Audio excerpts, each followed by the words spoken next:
खानाबदोश कहानी में ओम प्रकाश वाल्मीकि ने मजदूरी करके किसी तरह गुजर बसर कर रहे मजदूर वर्ग के शोषण और यातना को चित्रित किया है। मजदूर वर्ग यदि ईमानदारी से मेहनत मजदूरी करके इज्जत के साथ जीवन जीना चाहता है तो श्रमद और ताकतवर लोग उन्हें जीने नहीं देते। मजदूर वर्ग समाज की जातिवादी मानसिकता से उभर नहीं पाया है।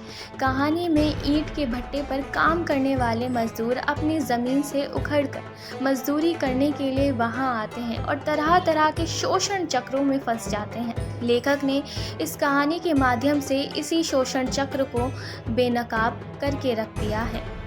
सुखिया और मानो असगर ठेकेदार के साथ तरक्की की आस लेकर गांव छोड़कर ईंट के भट्टे पर काम करने आए थे। भट्टे पर सबसे कठिन काम मोरी पर काम करना होता था। वहाँ ईंटें पकाने के लिए कोयला, बुरादा, लकड़ी और गन्ने की बाली को मोरियों के अंदर डालना होता था। असगर ठेकेदार ने सुखिया और मानो के एक सप्ताह के काम से खुश होकर उन्हें सांचे पर ईंट पाथने का काम दे दिया था। भट्टे पर दिन तो गहमा गहमी वाला होता था, लेकिन रात होते ही भट्टा अंधेरे की गोद में समा जाता था। मानो भट्टे की जिंदगी से तालमेल नहीं बैठा पाई थी, परंतु सुखिया की दलीलों के आगे झुक जाती थी कि गांव में जाकर फिर से नर्क की जिंदगी गुजारनी पड़ेगी। यदि तरक्की करनी है तो शहर में रहना ही पड़ेगा। पहले महीने ही सुखिया ने कुछ रुपए बचा लिए थे, जिन्हें देखकर मानो भी खुश थी। उन दोनों ने ज़्यादा पैसे कमाने के लिए अधिक काम करना शुरू कर दिया। उनके साथ एक छोटी उम्र का लड़का जसदेव भी काम करता था। एक दिन भट्टे के मालिक मुख्तार सिंह की जगह उनका बेटा सूबे सिंह भट्टे पर आया। सूबे सिंह के भट्टे पर आने से भट्टे का माहौल बदल गया। उसके सामने असगर सिंह भी फीकी बिल्ली बन जाता था। भट्टे पर काम करने वाली किस्नी को सूबे सिंह ने अपने जाल में फंसा लिया था। किस्नी उसके साथ शहर भी कई दिन के लिए चली जाती थी। उसका पति महेश मन मारकर रह जाता था। असगर ठेकेदार ने उसे शराब की लत लगा दी थी। किस्नी के हालात बदल गए।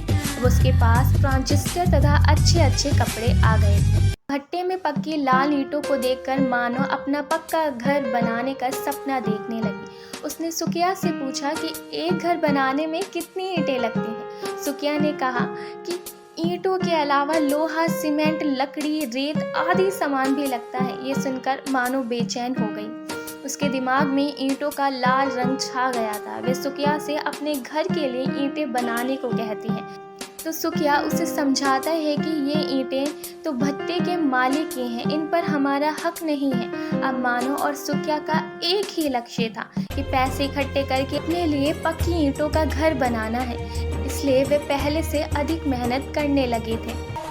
एक दिन सूबे सिंह ने अपने दफ्तर में मानो को बुलवाया था। सुखिया और जसदेव को यह बात अच्छी नहीं लगी। मानो के स्थान पर सूबे सिंह के पास जसदेव चला गया। जसदेव को देखकर सूबे सिंह को क्रोध आ गया और उसने उसे बहुत मारा। उस दिन की घटना से सूबे सिंह से सभी सहम गए थे। मानो और सुखिया को जसदेव पराए शहर में अपना लगने लगा था। मानो जसदेव के लिए खाना लेकर जाती थी। जसदेव ब्राह्मण होने के कारण उसके हाथ की रोटी नहीं खाता, क्योंकि वह उसकी जाति की नहीं थी। मानो उसे कहती है कि जब वह उसके लिए मार खा सकता है तो उसके हाथ की रोटी क्यों नहीं खा सकता। सुखिया मानो को लेकर बेचैन हो उठा था। उसे लग रहा था कि जिन स्थितियों में उसने गांव छोड़ा था वह स्थिति यहाँ पर भी थी। सूबे सिंह ताकतवर आदमी था, वह कभी भी कुछ भी कर सकता था। अगले दिन असगर ठेकेदार जसदेव को उनके मामले में ना पड़ने की सलाह देता है, जिसे जसदेव मान लेता है। सूबे सिंह सुखिया और मानो को तंग करने लगा था। उसने सुखिया से सांचा छीनकर जसदेव को दे दिया था। सुखिया को मोरी के काम पर लगा दिया था। मानो डरने लगी थी। उनकी मजदूरी छोटी छोटी बातों पर कटने लगी थी।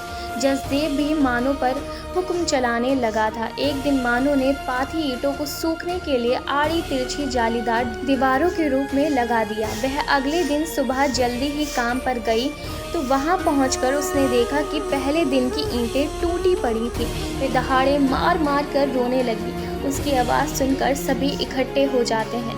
सबको मालूम है कि यह किसने किया है, लेकिन इसका विरोध कोई नहीं करता। टूटी ईंटों को देखकर मानो को लग रहा था कि जैसे उसका पक्का मकान बनाने का सपना भी टूट गया हो। असगर ठेकेदार ने भी उसे टूटी ईंटों के पैसे देने से इनकार कर दिया। सुखिया और मानो दोनों बुरी तरह टूट गए थे। दोनों वहाँ से अगले काम के लिए निकल पड़े थे। भट्टा उन्हें अपनी खानाबदोश जिंदगी का एक पड़ाव लग रहा था।